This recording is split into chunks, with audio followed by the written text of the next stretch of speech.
if you mention the bracha of the Chazon Ish, the Reb Avrohom Genochvsky, you know about the bracha of the Chazon Ish?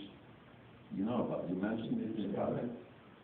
I don't know if you heard it before, so I apologize for being boring.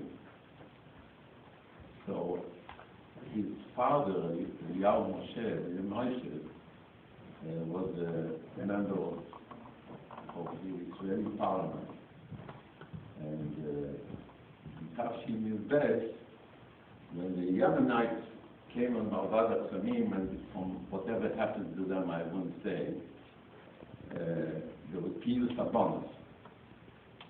You didn't mention it. It's okay to mention it.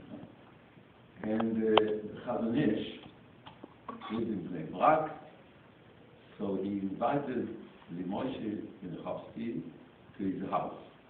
And I heard it directly. It's not some sort of theory.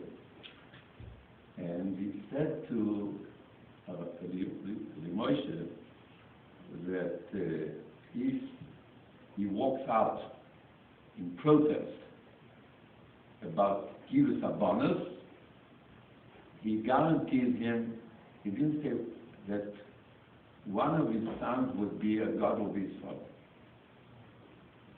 You knew about it? Yes. And he didn't say which one. So anyway, what happened is that after that they moved from Yerushalayim to Bnei Brak, and Avrohom went to yeshiva of what was it? Chabad. I unfortunately stayed in Jerusalem. I should have also gone to, but I didn't have the merit. Still don't have the merit. And I know that at one point I went to visit him in Jerusalem with my family. He was a great chassid of my wife Alea Shalom. The greatest chassid that I know was Avrohom Genochvsky. At one point he called me on Friday afternoon and he said to me, I see a big light from your house, from your apartment. I've been in Yerushalayim and I said, oh wow, wonderful, wow. He said, the light is coming because of your wife. There, that's what he said to me. That's absolutely. So another thing that I would like to mention is that when I was in Boston where he lost his son, I was there in the hospital. And at the time that I was walking in the hospital, I heard that the wife of Rebbe passed away when I was there in the hospital. And we heard it on the intercom, and his reaction was amazing. I was so amazed that it was a personal tragedy for him too. For me, I was very surprised because I never met the Rebbe. There's so much I have to say, but I think maybe I shouldn't say too much. He was the last time I saw him, I told him about that I'm involved in making a major film about Avraham ben Avraham, the Ger Tzedek of Vilna. And I'm still involved with it. I told him I have the screenplay, and I asked him some questions whether I should say that, because the Gaon of Vilna, written traditionally, the Gaon of Vilna went to the cell of the Ger Tzedek and told him that he could intercede in heaven with some sort of Kabbalistic whatever. So I said to Reb Avrohom, that I don't believe it. I think that this tradition is not correct.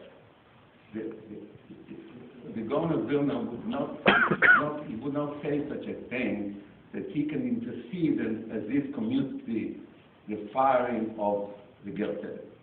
So I told Reb Avrohom that I believe that the Gaon of Vilna said to him, I see that you have a choice. You don't have to be burned.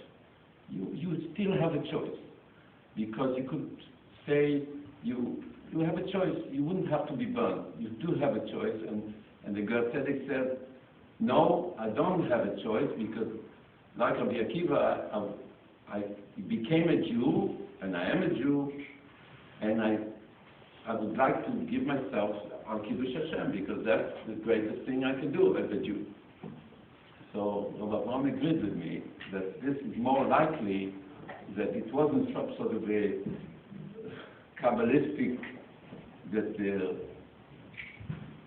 so I'm very grateful. I'm sorry that I can't tell you more, because I feel thankful to, you're talking about humility.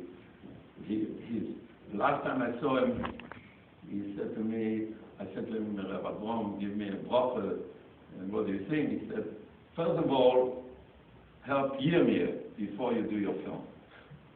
So Yirmiyah is sitting here, next to, so I don't know what to say. I mean, it means he was trying to say it's more important to individually help a member of your family before you're going to change the world. You know, the great revolutionary that forgets that his wife is alone starving. So I would say that the message from him was that the main thing is to care about Chanina Bni, who is starving, rather than to become to change the world. That's my message.